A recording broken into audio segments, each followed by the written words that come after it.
Here we divide 653 by 2 in long division method.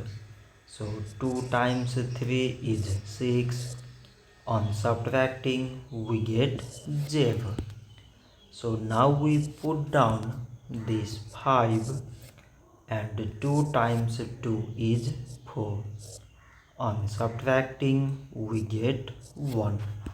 So again we put down this 3 and it is 13.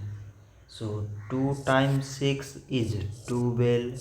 On subtracting we get 1. So now this 1 is less than 2 and there is no other number to put it down. So we take here decimal so that we put 0. So it is 10 and 2 times 5 is 10. On subtracting we get 0. So 653 divided by 2 is 326 decimal 5.